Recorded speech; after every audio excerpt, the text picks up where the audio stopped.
Iran में जारी भीषण जन विद्रोह के बीच एक बड़ी खबर सामने आई है। ईरानी सरकार ने युवा प्रदर्शनकारी इरफान सुल्तानी की फांसी की सजा को अंतिम समय पर टाल दिया है।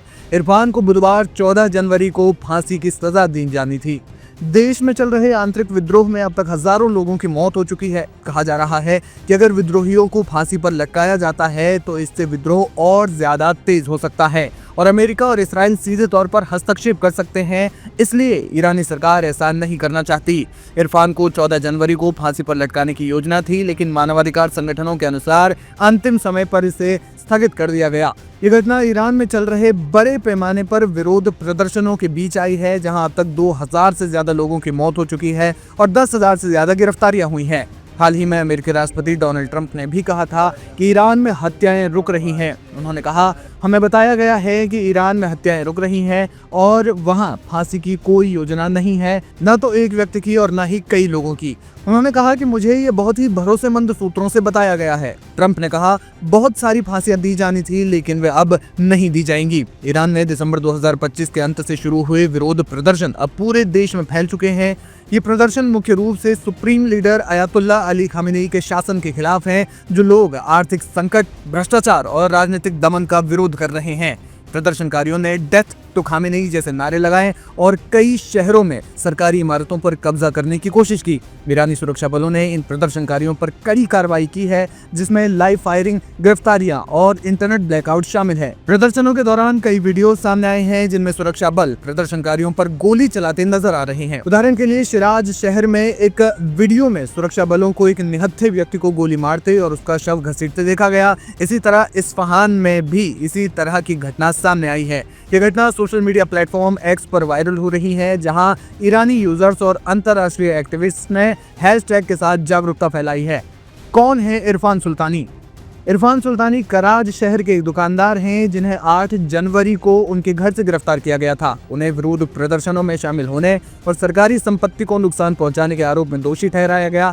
महज 5 दिनों में उनका ट्रायल पूरा हुआ और उन्हें फांसी की सजा सुनाई गई। ये घटना ईरानी न्याय व्यवस्था की तेजी को दर्शाती है। मानवाधिकार संगठनों ने इसे शाम ट्रायल करार दिया, जहां कोई उचित सुनवाई नहीं हुई। इरफान की फैमिली को बताया गया कि 14 जनवरी को क्रेन से लटकाकर सार्वजनिक रूप से उसे फांसी दी जाएगी, जो ईरान में दमन का एक सामान्य तरीका है। हालांकि 14 जनवरी को निर्धारित फांसी को टाल दिया गया है। हिंगाव ऑर्गेनाइजेशन ने इरफान की फैमिली के हवाले से पुष्टि की है कि एग्जीक्यूशन पोस्टपोन हो गई है, लेकिन ये स्थायी नहीं है और कभी भी अमल में लाई जा सकती है। ईरानी न्यायपालिका ने दावा किया है कि इरफान को कभी डेथ पेनल्टी नहीं दी गई थी और उनके खिलाफ आरोप डेथ वारंट के लायक नहीं है, लेकिन एक्टिविस्ट का कहना है कि ये दबाव के कारण लिया गया फैसला है। मानवाधिकार संगठनों ने इस फैसले का स्वागत किया, लेकिन चेतावनी दी है कि हजारों गिरफ्तार प्रदर्शनकारियों पर खतरा मंडरा रहा है। हिंगाव ने कहा कि ईरान में विरोध प्रदर्शनों के बाद सामूहिक फांसी की परंपरा रही है, जैसे 2020 में नवीद अफकारी का केस। फिलहाल देखना ये होगा कि ईरानी सरकार इन प्रदर्शनों को रोकने के लिए क्या कुछ बड़े कदम उठाती है।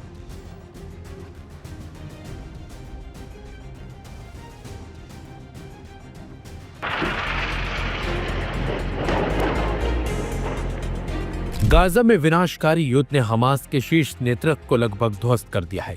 इजरायली हमलों में संगठन के 2 सर्वोच्च नेताओं के मारे जाने के बाद अब हमास इतिहास के सबसे संवेदनशील दौर से गुजर रहा है। ऐसे वक्त में संगठन आंतरिक चुनाव के जरिए खुद को दोबारा खड़ा करने की तैयारी में लगा हुआ है। एएफपी से बात करते हुए हमास से जुड़े एक वरिष्ठ नेता ने पुष्टि की है कि चुनाव की प्रक्रिया लगभग तैयार है और जैसे ही जमीनी हालात अनुमति देंगे, मतदान कराया जाएगा। अधिकारी के मुताबिक यह प्रक्रिया कुछ ही दिनों में शुरू हो सकती है। हालांकि युद्ध की अनिश्चितता हर कदम पर खतरा बनी हुई है। अक्टूबर 2023 में जंग शुरू होने के बाद इजराइल ने हमास के शीर्ष नेतृत्व पर सटीक और घातक प्रहार किए। जुलाई 2024 में तेहरान में इस्माइल हानिया की हत्या और फिर अक्टूबर में राफा में याह्या सिनवार का मारा जाना इस बात का संकेत था कि इजराइल की रणनीति नेतृत्व को सिरविहीन करने की है। इसी खतरे के चलते हमास ने किसी एक व्यक्ति को नेतृत्व सौंपने से परहेज किया और कतर में 5 सदस्यीय अंतरिम नेतृत्व समिति बनाई। पिछले 15 दिनों में यही समिति हमास के सैन्य, राजनीतिक और कूटनीतिक फैसले ले रही है ताकि जिम्मेदारी बटी रहे और इजरायली हमलों से संगठन को रणनीतिक झटका न लगे।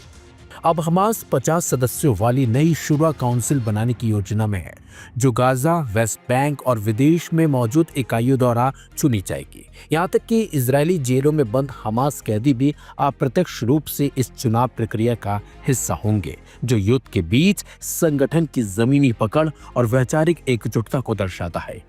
अंतर्राष्ट्रीय विश्लेषकों के मुताबिक यह चुनाव सिर्फ नेतृत्व चयन नहीं, बल्कि यह तय करेगा कि हमास आने वाले सालों में किस दिशा में जाएगा, संघर्ष या फिर रणनीतिक कूटनीति के जरिए अपनी मौजूदगी को बचाने की कोशिश करेगा। हमास के अगले नेता को लेकर अंदर खाने की जंग अब खुलकर सामने आ रही है। संगठन के चीफ पद के लिए 2 नाम सबसे आगे हैं, खालिद मशाल और खलील अल हय्या। यह मुकाबला सिर्फ 2 व्यक्तियों का नहीं है, बल्कि 2 बिल्कुल अलग रणनीतियों और सोच का टकराव है। खालिद मशाल को हमास का अंतर्राष्ट्रीय चेहरा कहा जाता है। सालों से संगठन की विदेश नीति की धुरी रहे कतर के दोहा में रहने वाले मशाल इजराइल के साथ अप्रत्यक्ष वार्ताओं में हमास की आवाज बन चुके हैं। उनकी सबसे बड़ी ताकत है वैश्विक कूटनीति की समझ और अरब के साथ साथ पश्चिमी देशों तक पहुंच। 1997 में जॉर्डन में मोसाद के जहर हमले से बचना मशाल को एक जीवित प्रतीक बना गया। यह घटना सिर्फ एक हत्या की कोशिश नहीं थी, बल्कि मध्य पूर्व की राजनीति में इजराइल, जॉर्डन और अमेरिका के बीच शक्ति संतुलन की परीक्षा भी थी। उस दिन इजराइल को अपने दुश्मन को बचाने पर मजबूर होना पड़ा और मशाल जिंदा शहीद के रूप में उभरे। इसके उलट है खलील अल हय्या। जी हाँ, खलील अल हय्या हमास की सख्त जमीनी और सैन्य सोच का प्रतिनिधित्व करते हैं। वे किसी भी कीमत पर इजराइल से समझौते के विरोधी रहे हैं और मानते हैं कि फिलिस्तीनी संघर्ष का समाधान केवल ताकत के जरिए ही संभव है।